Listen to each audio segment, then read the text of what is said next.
E aí, pessoal, tudo bem com vocês? Espero que sim. Na nossa aula de hoje, a gente vai tratar sobre os imigrantes no Brasil a partir do século XXI. A gente já viu todo um histórico dos imigrantes que vêm para o Brasil, né? Ao longo de todo o processo de colonização até a gente chegar nos dias atuais. Quando a gente pensa agora no século XXI, a gente tem algumas mudanças e alguns grupos novos que passam a vir para o Brasil.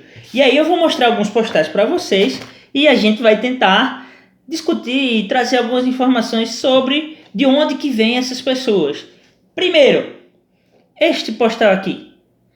Olha só, de onde será que é este postal? Da terra da mandioca. Não sei se vocês sabem, mas a mandioca ela é bastante consumida aqui na América do Sul. E é aqui, América do Sul, já que o Brasil está na América do Sul, onde está o maior número de países que traz pessoas para morar no Brasil.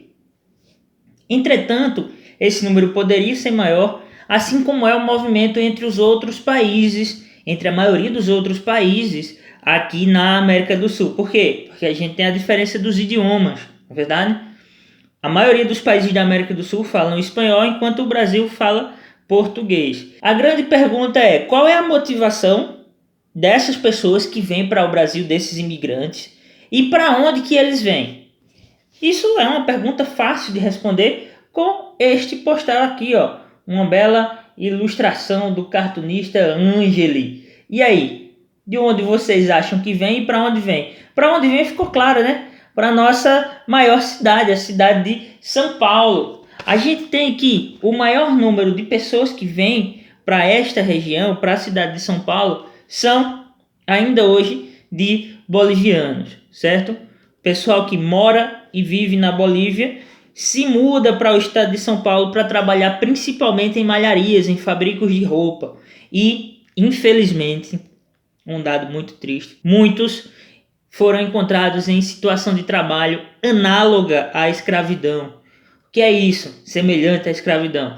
Trabalhando mais de 15 horas por dia, com um salário muito baixo, com condições de vida precárias, tanto que a gente teve muitas empresas fechadas por conta disso. Então, os bolivianos, eles são um número importante, né?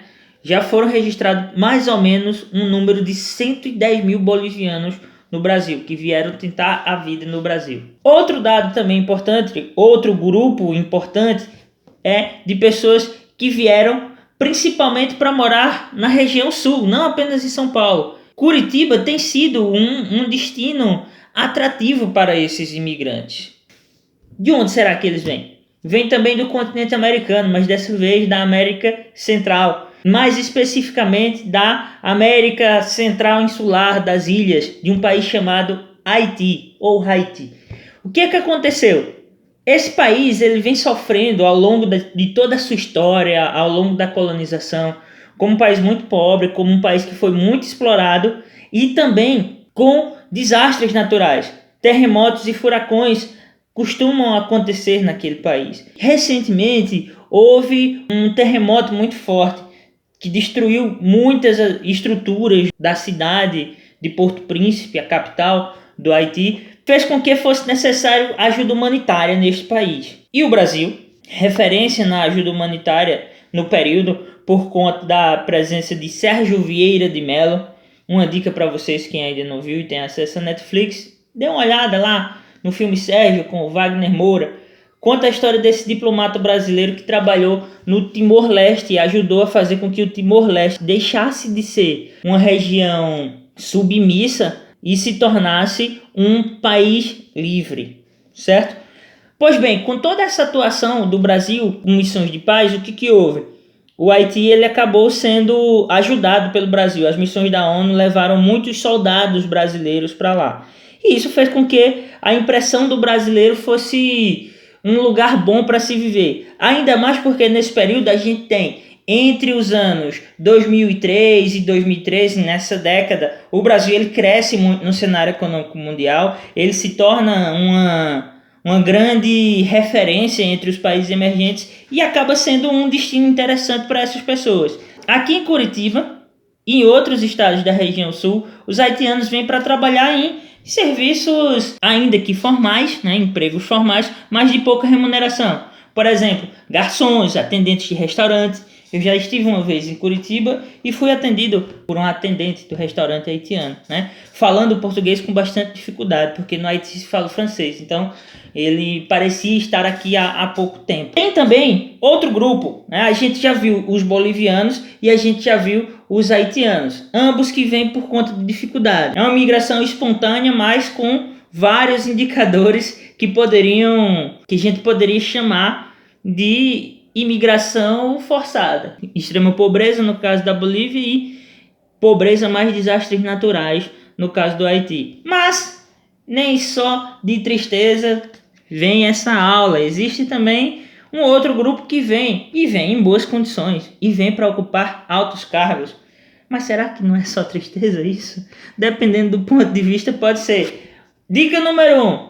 Esta é uma das principais cidades desse país. Esse cartão postal aqui mostra Chicago. Quem sabe onde fica Chicago? Chicago fica nos Estados Unidos. E os Estados Unidos, vocês sabem, ele é o país mais rico do mundo. Ele é sede de muitas empresas multinacionais. E muitas multinacionais têm escritórios na cidade de São Paulo e espalhados pelo Brasil, unidades industriais e por aí vai. Então, alguns desses cargos de chefia dessas empresas vêm para trabalhar no Brasil para ajudar na administração dessas empresas. Qual é o lado triste desse processo? Empresas multinacionais trazem produtos interessantes que a gente gosta, que a gente consome, mas faz com que a concorrência do mercado local ela se prejudique, fazendo com que a gente não tenha, por exemplo, marcas fortes em determinados cenários. Eu vou mostrar para vocês uma marca extremamente conhecida, não vou dizer o nome, e vocês irão reconhecer que marca é, neste postal publicitário que eu mostro para vocês. Compartilhe Sorriso. Você conhece essa marca, todos nós conhecemos, nós não precisamos nem falar o nome dela. É uma grande multinacional. E ela impede, por exemplo, que a gente tenha uma marca desta mesma bebida no Brasil tão forte quanto ela. Me diga aí uma bebida de cor preta, de gás, que seja mais consumida no Brasil do que a dessa marca. Você pode dizer uma outra ou uma terceira, mas eu quero saber marca nacional. Isso pode ser um lado ruim também da globalização, da chegada das empresas multinacionais. E por fim, mas não menos importante, a gente tem o fluxo migratório mais recente da América como um todo, né? Da América do Sul principalmente. A gente pode até chamar esse movimento de êxodo, uma saída acentuada dessas pessoas em busca de melhores qualidades de vida por conta de crise econômica nesse país. Você já deve saber que eu estou falando deste país aqui, da Venezuela. E aqui esse cartão postal eu gosto bastante dele, porque ele mostra principalmente uma área que está sendo bastante ocupada. Esse aqui é o Monte Roraima. O Monte Roraima ele fica na divisa da Venezuela com o Brasil. Há um estado de Roraima na Venezuela e um estado de Roraima no Brasil. Na realidade, na Venezuela é uma província. Esse vínculo entre os dois, essa fronteira, já que são países que são limítrofes, o que é que acontece? Ele possibilita esse trânsito. Muita gente vem caminhando, muita gente vem pela estrada. Muita gente vem pela estrada, andando dias e dias para tentar melhores condições de vida aqui no Brasil. E tem se situado em Roraima, numa cidade chamada Pacaraima, e na capital de Roraima, que é Boa Vista. E muitos tentam também se mudar para outras regiões do país.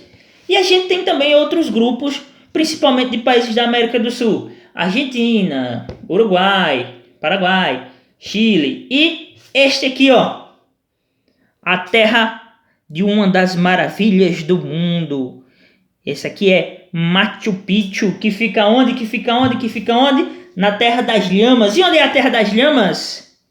É o Peru, tá aqui, a Terra das Lhamas e a terra também da Cordilheira dos Andes, que passa por vários países da América do Sul. Muitos peruanos, eles acabam vindo também para trabalhar nas mesmas condições que os bolivianos, em pequenas empresas ou grandes empresas de malharia, de roupa, para trabalhar em São Paulo, por exemplo, na região do Brás, como comerciantes, como empregados dessas empresas. Esses são os principais grupos de imigrantes para o Brasil no século XXI. Espero que você tenha gostado, espero que você tenha conseguido aprender alguma coisa nessa aula de hoje. Tudo de bom para você. Tchau.